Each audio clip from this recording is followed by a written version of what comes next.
Max here, Muscle World. Welcome to another video. Hi everyone.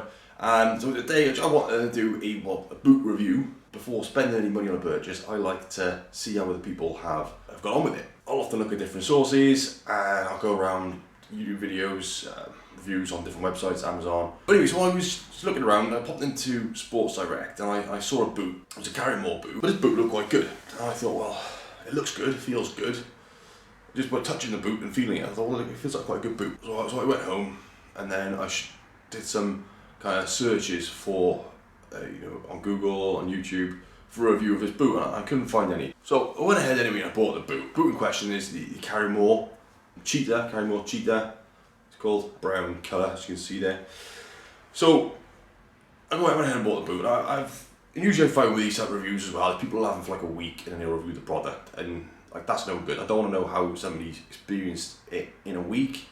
I want to know what a year of usage is like, 6 months, a year, 2 years of usage is like with the boot or the product, before somebody can make any kind of judgment on whether it's good or not, because you buy kicks, you want it to last. So anyway, I bought the boot from Sports Direct in store. I think it's about £64, something like that. If you go direct to the website, Karrimor, it's going to be a lot more expensive.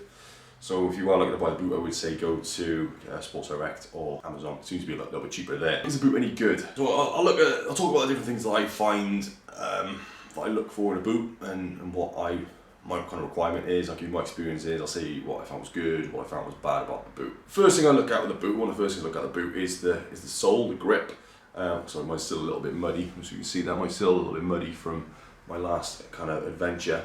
It didn't look like that when I bought it. It was a lot grippier. These are very worn. I've worn them for well over a year, I think about 14 months now, and like they've had heavy usage. They've had almost daily usage, and it hasn't just been a little walk in the field. I've been running in them. I did a 40-mile run in them with weight, and I was with weight. So I had 67 pounds, I think it was. I've carried backpacks up hills wearing weights in excess of 130 kilograms. So there's a lot of pressure on the boot. So all the force, my weight, which I weight myself weigh 104 kilograms, 105 kilograms, whatever. So my weight and then the weight of that. So these have been having quite a bit of punishment on them. They've been through mountains, been in the snow, they've been in rivers, they've been in rain, sunny days, cold weather as well. So they've had a year of different kind of terrains and different kind of all sorts of things thrown at them really. So I think it's a good time to do a review on them. So the sole, as you can see, has worn down quite a bit. I bought them because I do like to have a good feel of the actual sole, and just kind of feel the grippiness of it. Like, these are quite smooth now, where they've been worn down. Before they were real kind of grippy. Fairly good. I think I was expecting a little bit more from the sole. I mean, I never slipped over and fell over on them. There's one or two times in the snow, I kind of slipped a little bit, but like I didn't go all over, just almost lost my foot a little bit, but it was certainly okay in the snow. I do find though that it tends to, which is why you do need to stay on top of the cleaning, like I obviously have not done.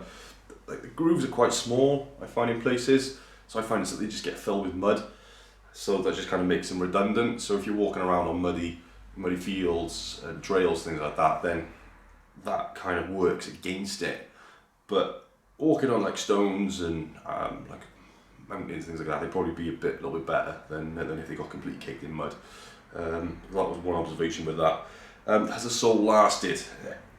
Well, yeah, I mean, it's looking pretty good. I mean, there definitely is wear. I'm sure you can see, like on, you probably can't see it. On that bit there, they got a little kind of groove pattern where that bit's not quite worn away, but all these are completely smooth. But it hasn't really doesn't really show that there's that much gone. You can see a bit at the back there where it's worn, but I'm impressed because in the amount of miles, and in fact I have done quite a bit of running in them as well. I have done quite a bit of distance on them, so I'm impressed with that. One thing I have started to notice, was it on this boot or the other one? Yeah, so for some reason they build these soles and they put them in like different segments. I don't understand why they don't just make a big chunky segment, because there seems to be like a black bit there and a black bit there, and there's a weird grey bit in the middle. I don't know what that's all about, whether it's shock absorption perhaps, seems to be a bit softer, but naturally then what happens is this, you start to come away. So by there it is starting, and it's only recently this has happened, it's starting to come away slightly. I mean, it's not a problem, I just get a bit of soup glue and I'll glue that back up. because like I have upgraded, well, I have kind of retired these boots, but because they're still in good nick, I do actually like them. They're going to be living in the car for like as my kind of backup boots. So a lot of my main boots here now will be at home, and then these will stay in the car. So if I ever need boots and I'm out and about, these will do the job. That's one thing that I've noticed recently with them. That's just interesting, that because that was the Vibram sole, Vibram. So they're a different brand. They're not Karrimor's own brand. Vibram. I don't know if I'm saying that correctly. They're quite reputable actually, so I was surprised that the first kind of thing that started going on it was that. Okay, so moving on then, so laces. Often you find with laces is they do tend to snap, especially with cheapish boots. Laces tend to go, they tend to fray. But these have been brilliant. These laces, to be fair, been absolutely brilliant. There's been virtually no wear on them at all. No obvious wear on them. And I did expect these clips here to snap at some point, but they're pretty robust. So, you know, I'm pretty impressed with the laces. They're all right. In terms of fit, I'm size 11. These are size 11, perfect fit. It's quite snug, real comfy. When I first put them on, I was like, oh my god, they're a real comfy pair of boots. So I'm really pleased with that. They fit well. They're quite nice and easy to tie up, and they get a good solid fit there. Other thing I find important with boots is heel, ankle support. And these, when I first bought them, they were quite rigid in this area here. It doesn't seem to be so much now. It does seem to have worn a bit. It seems to be a thicker material there. That does seem to be a little bit more worn, but there is support. So I do find this naturally starts to go in boots and trainers as you wear into them. So that's one of the first things I look at when I think I need to replace a boot is this support starting to go. And if that's the case, I will look to change them. Because otherwise, you can see when you're walking, it does that kind of movement. I like to have a little bit more support, particularly when I'm carrying like heavy backpacks and things like that. And what I do like about these boots as well actually is they've got reinforced toe cap. I don't know what's in there. I don't know if it's steel or anything like that. But I mean, look, that is pretty solid in there. I can't push that in. It's only underneath this black bit here though, and that's been pretty cool actually having that. And it's all stayed intact. So that's a bonus there. Okay, so how does this boot perform in wet weather? It says WTX, all weather or extreme weather, something or other on it. So WTX are Karrimor's kind of weather type material. When I first got these, I tested them and I went up the Brecon Beacons and walked up Pen y Fan, and I thought, look, there's a little river at the bottom. I thought I'd go stand in the river, only to about maybe sort of there or so on the boot, and just left it submerged for I think about 10 seconds or so. No water came through, so it survived that little test there. Rain generally doesn't tend to go through. Walking through the snow, my feet didn't get wet. It seemed to be light to moderate rain. It doesn't have a problem with. We went out for a walk during some very torrential rain, and we were out in the rain for a good few hours, for about 5 hours or so, and they did not last. Yeah, no, literally like 10 seconds, absolutely soaked. They were absolutely dry. Like, my whole foot was soaked, and it felt like they were filled in water. So they really let me down there. Now, I don't know if we were drenched, and I don't know if it just the water came down my leg and went in through that way, if it went through kind of this kind of material here at the top, or if it just kind of penetrated this area.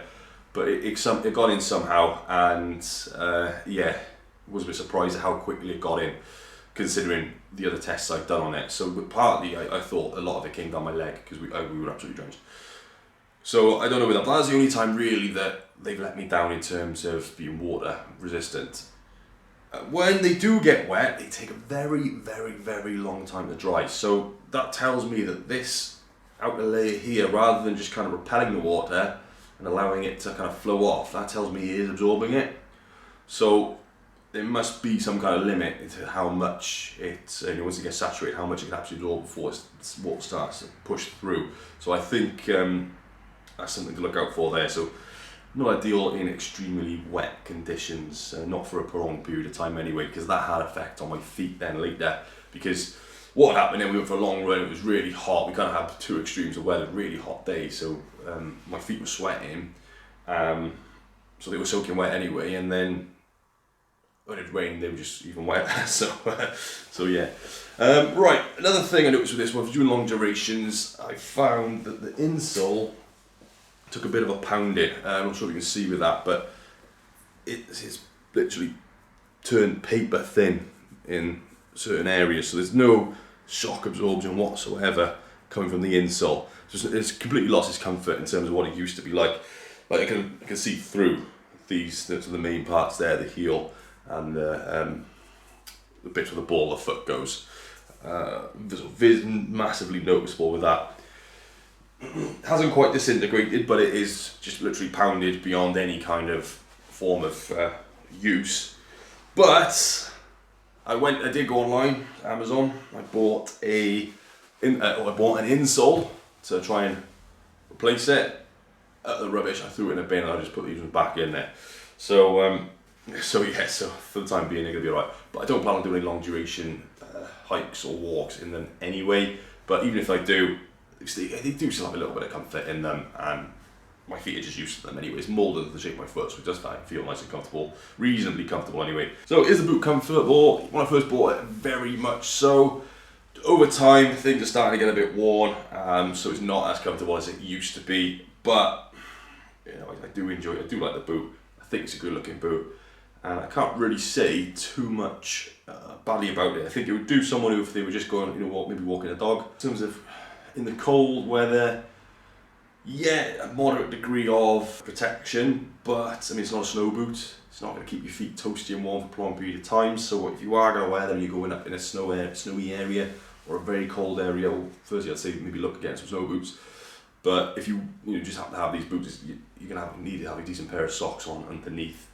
In hot weather, I did find that my feet would get particularly hot. I do get that anyway. I get very hot when I'm exercising, so I would literally open it and steam would come out. And again, most boots are like that from my experience, and I think it's certainly a little bit more breathable than a full leather boot. Never had any blisters in this. I didn't have to wear them in. I put them straight in, and it was like wearing a pair of trainers pretty much, but with more support. And I think that's pretty much it. So in general, I am pleased with this boot. I do like the boot. Let me know in the comments if you find this information helpful. Hopefully, if you are looking to buy one of these boots, this will give you an insight into how the boot performed over just over a year's of use.